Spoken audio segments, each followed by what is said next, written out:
Buenas tardes a todos los presentes. Los saludamos desde Telesalud del Hospital Nacional Arzobispo Loaiza del Ministerio de Salud. Bienvenidos a la telecapacitación Diagnóstico de Leucemias Agudas en Pediatría, dirigida por nuestro ponente, el doctor Eddie Hernández Broncano, médico asistente del Servicio de Pediatría, subespecialidad Oncología Pediátrica del Hospital Nacional Arzobispo Loaiza. Antes de iniciar, recordarle a los presentes que pueden realizar sus preguntas a través del chat de la plataforma de Zoom para ser respondidas al final de la ponencia. Bienvenido, estimado doctor Hernández. Es un honor tenerlo con nosotros. Le doy el pase para el desarrollo del tema. Adelante, por favor. Buenas tardes con todos. Yo soy Eddie Hernández, soy médico oncólogo pediatra. A cargo del día de hoy estoy presentando el tema de leucemias. Como parte de eh, estas charlas que vamos a dar a todos ustedes, vamos a empezar con las patologías más comunes y más frecuentes en la edad pediátrica, que es el caso de las leucemias. Las leucemias o en general las neoplasias malignas se van a dividir si estas son hematológicas o si estas afectan algún tipo de órgano, que son las, las tumoraciones sólidas, ¿no? En este caso nos va a tocar hablar acerca de neoplasias linfohematopoyéticas, donde abarca un número importante de patologías y la más importante y frecuente es la leucemia linfática aguda. La leucemia linfática aguda es la patología oncológica que vemos con más frecuencia en niños de 0 a 14 años de edad. En general se dice que un 40% de los niños que tienen un diagnóstico reciente de cáncer va a ser en relación a una leucemia. Esta puede ser linfática, esta puede ser mieloide, esta puede ser aguda o esta puede ser crónica también. Esa patología es la más frecuente. En siguiente frecuencia de las neoplasias hematopoyéticas tenemos a los linfomas, no Hodgkin en segunda línea, y los linfomas de Hodgkin que son en tercera línea. Y luego también tenemos a las otras enfermedades linfohematopoyéticas como las histocitosis, que ya la podremos programar para hablar de esas en otro momento. ¿Cómo se define una leucemia aguda? La leucemia aguda se define como una expansión clonal de una célula precursora hematopoyética que se va a conocer como blasto. Los blastos son las leucemias características, los blastos son las células características de las leucemias. Esta puede ser de un estirpe mieloide o esta puede ser de un estirpe linfoide. La más frecuente y la que tiene un mejor pronóstico en los chicos es la leucemia linfoide o linfoblástica. La proliferación maligna de estas células nos llevan a al diagnóstico de una leucemia aguda. Durante todo el proceso de maduración de una célula, desde la célula progenitoria hematopoyética hasta la formación de las células ya más especializadas, como son los glóbulos rojos, plaquetas, las células granulocíticas, los eosinófilos y los linfocitos, es donde en ese proceso de maduración es donde se van a reencontrar las alteraciones genéticas y allí va a nacer la leucemia. Existen muchas revisiones que nos hablan acerca de cómo va a ser o por qué se va a producir una leucemia. En realidad existen muchos artículos, muchas teorías, pero hasta el momento no existe un diagnóstico definitivo o un diagnóstico certero de por qué existe o por qué aparece una leucemia en algunos pacientes y no en otros pacientes. Ese es el problema por el cual en oncología pediátrica y específicamente en leucemias no podemos nosotros dar un manejo preventivo, lo que hace muy diferente al manejo de las patologías a nivel de los pacientes adultos, por ejemplo, donde sí podemos prevenir mediante algunos cambios de actitud, algunos cambios ingesta de alimentos o uso de tabaco, por ejemplo. En los pacientes pediátricos no tenemos esa prevención, ¿no? Solamente sabemos que cuando ya ocurre el diagnóstico, el tratamiento tiene que ser lo antes posible. Entonces, como les comentaba, hay múltiples teorías, hay algunos análisis que hablan acerca del peso del nacimiento, pero no son puntos que van a decirnos porque el niño nace con mayor peso o un menor peso, va a tener más riesgo de presentar leucemia.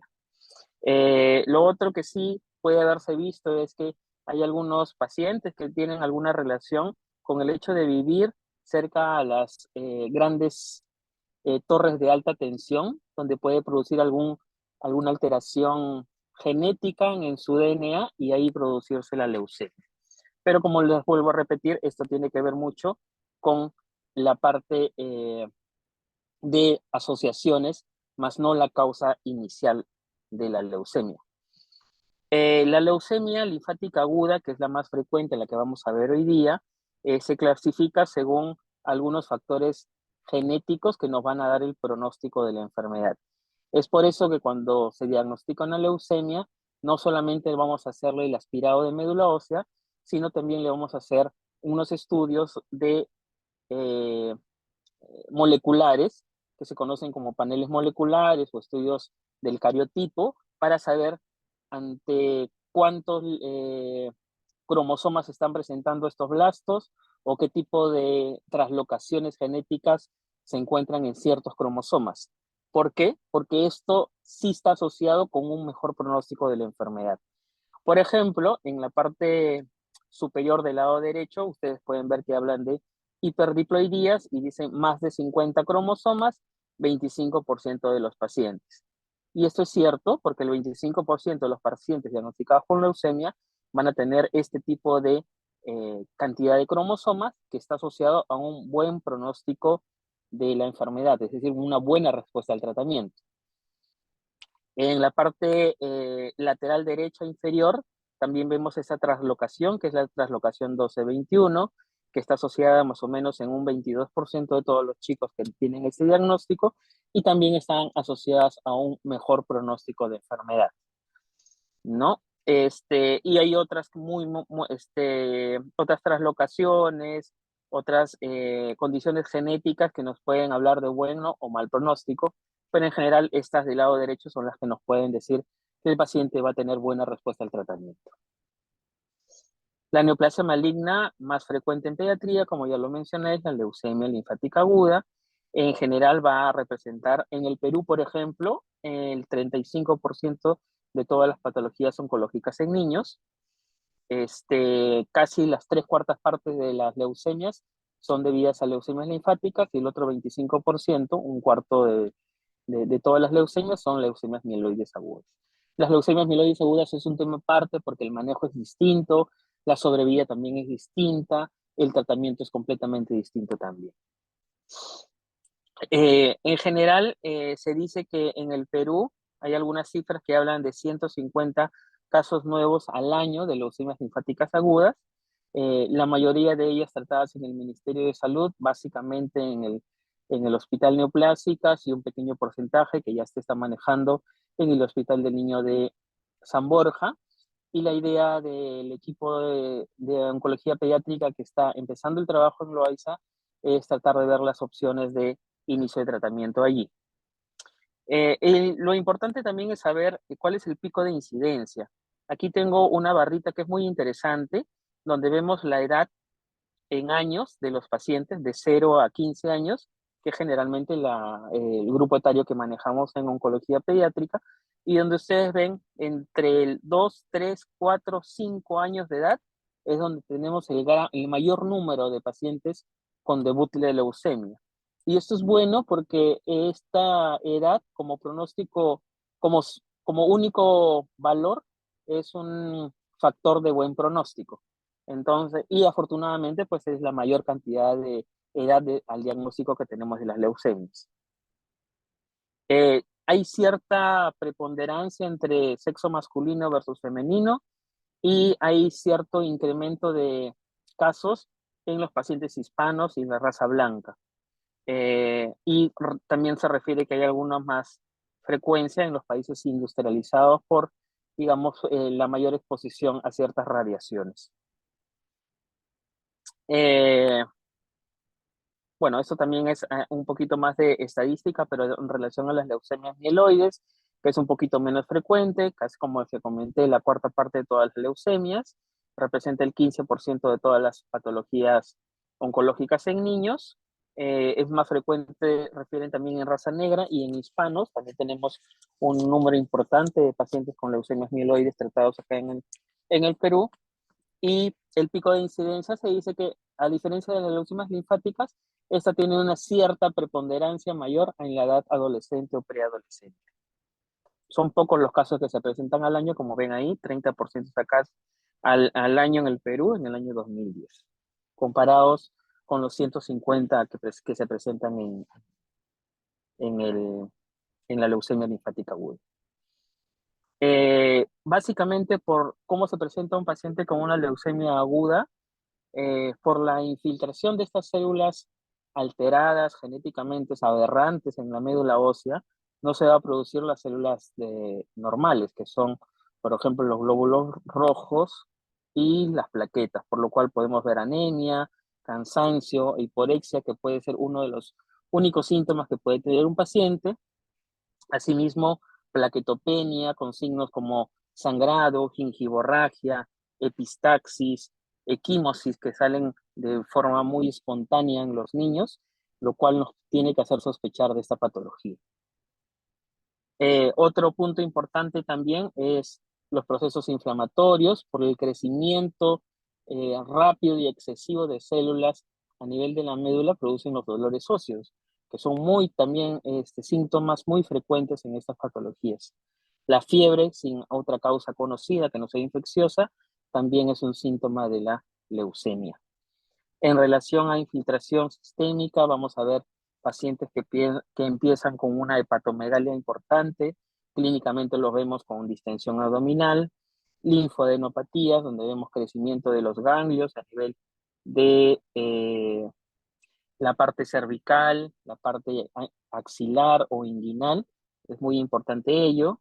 Los varoncitos pueden tener como debut infiltración testicular, que esto ya lo comprenden ya lo hace denominar como una enfermedad de alto riesgo. Muy pocas veces hemos visto pacientes con infiltración del sistema nervioso central al debut, pero suelen ocurrir cuando espontáneamente presentan parálisis facial, por ejemplo, sin otra causa conocida, le hacemos los estudios, una punción lumbar y encontramos células blásticas en el líquido cefalorraquídeo. ¿Cuál es el criterio diagnóstico? El gold estándar para diagnóstico de leucemia es el estudio de la médula ósea. Si el estudio de la médula ósea nos reporta más de 20 o 25% de blastos, estamos frente a una leucemia aguda. El apellido, por decirlo así, de la leucemia, la estirpe de esta leucemia, sea linfática o mieloide, o mixta, o bifenotípica, nos los va a dar un estudio molecular que es la citometría de flujo. Y con ello, obviamente, ya tenemos el diagnóstico corroborado de leucemia, con lo cual podemos empezar el tratamiento. La historia clínica completa, asociada, donde tenemos que describir signos y síntomas principales, zonas donde están sangrando, zonas de probable infección, porque ya que presentamos gran proliferación de células aberrantes, no tenemos células de defensas normales. Los neutrófilos, que son las células que nos defienden de las infecciones, van a estar en un porcentaje menor al habitual y por lo cual lo hace al paciente muy susceptible de infecciones, por lo cual es importante tener este dato del inicio, ya que algunos niños pueden empezar con neumonías o infecciones distintas o bacteremias, que no tenemos que confundirlo simplemente como fiebre por enfermedad, sino también tenemos que manejar la parte infecciosa. En general, se dice que muchos de los pacientes llegan con síntomas como fiebre, como hemorragias, dolores óseos, linfadenopatías, esplenomegalia, hepatoesplenomegalia. Y lo más frecuente son las hemorragias y la fiebre. Al nivel del examen físico tenemos que evaluar si existe esta visceromegalia o la linfoadenomegalia que pueden presentar, buscar sitios probables de infección, a nivel respiratorio principalmente, y ver cómo hemodinámicamente lo encontramos en la primera evaluación. Aquí en esta fotografía podemos ver múltiples imágenes de pacientes de otras instituciones que han debutado con ganglios a nivel cervical o axilar, con petequias en la radiografía del medio, hepatoesplenomegalia con distensión abdominal en la fotografía inferior, infiltración testicular, moretones o equimosis en la parte inferior derecha, que es importante que nosotros veamos de debut, y esto es muy, muy, muy sugestivo de una enfermedad oncológica. Esta también es otra fotografía de otro pacientito con petequias, aumento de volumen de miembros inferiores, equimosis, que son patognomónicos pues, de la plaquetopenia que nos hacen sospechar de leucemias. Otro dato importante es que unas leucemias especiales, como las leucemias mieloides, hacen infiltración a nivel bucal, donde podemos ver la hiperplasia gingival muy, muy asociada a las leucemias mieloides agudas. Entonces, eso también es importante, la evaluación total de estos pacientes. Esta es una fotografía tomada con autorización de los papitos de un paciente de otra institución, que clínicamente nosotros podemos observar esas tumoraciones axilares, ese aumento de volumen en la base del cuellito que se refleja como adenopatías cervicales, y la pancita un poquito distendida que nos habla también de una visceromegalia. Esta niñita con un diagnóstico de debut de leucemia aguda. Esa diapositiva es muy importante, ya que nos dan, digamos, unos de los síntomas y signos más frecuentes en la leucemia. Primero, la leucemia linfática aguda es el cáncer pediátrico más común. Eso creo que en esta charla debemos estar muy, no se nos debe perder ese punto, ¿ya? Luego, otros síntomas que podemos tener: sangrado, como ven ahí en su dedito, infecciones, linfoadenopatías y fiebre y dolor de huesos, ¿no? ¿Por qué? Por la proliferación de las células aberrantes a nivel de la médula ósea que causan dolor. Cuando tenemos la sospecha de un paciente ante esta presentación clínica, ¿qué tenemos que observar o qué tenemos que solicitar, perdón? Primero, un hemograma. El hemograma completo es un examen de laboratorio que no es muy difícil de solicitar, no es muy invasivo y tiene un costo en realidad no tan alto, ¿no? No es como solicitar una tomografía por una sospecha de algo más diferente. Entonces, lo bueno de las leucemias es que muchas de ellas son fáciles de diagnosticar.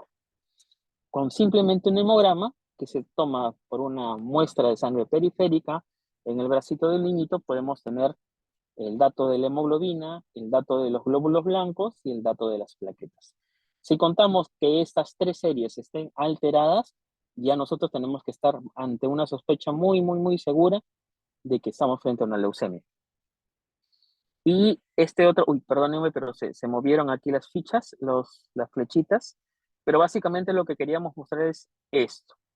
Por ejemplo, en la parte de hemoglobina, el 43% de pacientes con debut de leucemia tienen una hemoglobina menor a 7, que quiere decir más o menos casi la mitad. O sea, no todos los pacientes con debut de leucemia van a estar anémicos, ¿no? Solamente el 50%. Entonces es importante. Después, las plaquetas. En las plaquetas, como podemos ver, el recuento de plaquetas de 20.000 a menos de 100.000, el 50% de pacientes, que no es una plaquetopenia tan severa que lo lleve a un sangrado, ¿no? Y lo otro, la cantidad de glóbulos blancos al debut. Cuando vemos un paciente con más de 50.000 leucocitos, digamos, no, este paciente sí puede ser una leucemia. Pero ¿cuántos de estos casos tienen más de 50.000 leucocitos? Solo el 17% de pacientes. Lo que significa que no solamente nos vamos a ayudar al hemograma, ¿no? Obviamente que si está alterado, sí nos va a ayudar mucho, pero también asociado a signos y síntomas clínicos que nos hagan sospechar de esta enfermedad. Lo otro importante es saber cómo es la fórmula periférica, es decir, cuántos de estos glóbulos blancos son linfocitos, cuántos son segmentados, cuántos son basófilos, cuántos son blastos. Si es que el tecnólogo que hace la revisión o el médico hematólogo que hace la revisión sabe diferenciar un linfocito versus un blasto, que la experiencia sí nos da esa posibilidad. Hay algunos pacientes, como les dije, en niños solo el 17% de ellos vienen con hiperleucocitosis. En estas tubos de ensayo, en la parte inferior, que está marcadita con un óvalo, es la cantidad de glóbulos blancos que tiene el paciente. Otros estudios bioquímicos muy importantes para iniciar la evaluación de los pacientes es el perfil hepático, porque en relación a la infiltración a nivel del hígado, vamos a tener elevación de transaminasas, vamos a tener hiperbilirubinemias, vamos a tener hipoalbuminemia. También es importante ver el perfil renal, ya que sabemos que por la cantidad de leucocitos altos que puede tener un paciente, podemos presentar un síndrome que es el síndrome de lisis tumoral, por lo cual también se le pide un perfil de lisis tumoral a estos pacientes para poder estar seguros que no vamos a tener una falla. Lo más complicado que manejamos en la lisis tumoral, que es una urgencia oncológica, es la falla renal, que nos va a llevar a una insuficiencia renal y con ello el empeoramiento de los pacientes. También es importante la serología, porque sabemos que es un paciente que va a ser politransfundido. Tenemos que estar seguros que no estamos por ninguna infección, por alguna hepatitis. Tenemos que tener también serológicas de BDRL negativas para estar seguros que no tenemos ninguna otra coinfección. En relación a estudios de imágenes, lo básico es una radiografía de tórax y una ecografía de abdomen. La radiografía de tórax para ver si hay compromiso mediastinal, si hay obstrucción de vías aéreas o si hay un procesos infecciosos concomitantes al debut, que son las neumonías. Y la ecografía de abdomen es para evaluar si hay visceromegalia, compromiso hepático o esplénico, si hay infiltración renal. Lo reportan muchas veces nefromegalia con pacientes hipertensos, por ejemplo, o linfadenomegalias retroperitoneales que también se pueden ver. Tomografías ya para pacientes un poquito más avanzados en la búsqueda de sangrado, con la búsqueda de sitios de infección diferentes. Aquí, por ejemplo, vemos en la parte superior, es un paciente con un diagnóstico de leucemia, con una masa mediastinal, es un ensanchamiento del mediastino, y después de 4 días de tratamiento, como ven, esa masa mediastinal ha reducido considerablemente y la luz de la vía aérea, en la cual vemos en la tomografía superior, está colapsada después del tratamiento con la destrucción masiva de las células aberrantes, ya la vía aérea está bastante mejor. Y esta es otro punto importante. ¿Por qué? Porque hemos visto varios pacientes que llegan con compromiso a nivel del sistema nervioso central. No solamente con parálisis facial o parálisis de algún par craneal, sino también a nivel medular, ¿no? Esta compresión medular se observó también en un paciente que puede ser, como les digo, un debut de enfermedad, que no es lo más clásico, ¿no? Pero en esta patología también hemos visto pacientes que han tenido diagnóstico de leucemia y como presentación clínica inicial alguna alteración de las nerviosas a nivel medular, como vemos en este caso. No sé si tienen alguna pregunta sobre la presentación. Y muchas gracias a todos por estar aquí. Muchas gracias y felicitaciones, doctor Hernández. Su ponencia se ha desarrollado de forma clara. ¿Podría, por favor, brindarnos alguna otra recomendación final? Eh, Básicamente lo que nosotros tenemos que saber en los pacientes que sospechamos de leucemia es no esperar, ¿no? Esta enfermedad, así como aparece de un momento al otro, necesita un diagnóstico rápido para empezar el tratamiento oportuno, porque mientras vamos retrasándonos al tratamiento, primero, retrasándonos al diagnóstico, retrasamos el tratamiento y el niño puede empeorar. Y lo que nosotros hemos visto por la experiencia que tenemos en manejar pacientes con leucemia es mientras más nos demoramos, más infecciones pueden traer. Y eso, aunque parezca mentira, las infecciones en oncología pediátrica es la que eh, se lleva a nuestros niños en el manejo oncológico, cosa que no debería ocurrir, cosa que deberíamos evitar, ¿no? Tenemos el soporte de UCI, tenemos el soporte de infectología con múltiples antimicrobianos, por lo cual podemos nosotros manejarlo, pero haciendo el diagnóstico muy oportuno. Un diagnóstico de una leucemia es considerada por la OMS una urgencia para referir. No es como si tengamos un niño con talla baja o un niño simplemente con anemia por déficit de hierro. Una sospecha de leucemia es una emergencia que tiene que ser tratada siempre como una emergencia y ser derivada lo antes posible. Muchísimas gracias nuevamente y felicitarlo, doctor Hernández, por tal extraordinaria ponencia y agradecemos a todos por su participación y los invitamos a suscribirse en nuestro canal de YouTube. Nos pueden encontrar como Hospital Nacional Arzobispo Loaiza. Ahí podrán ver nuevamente las telecapacitaciones y tele-IEC.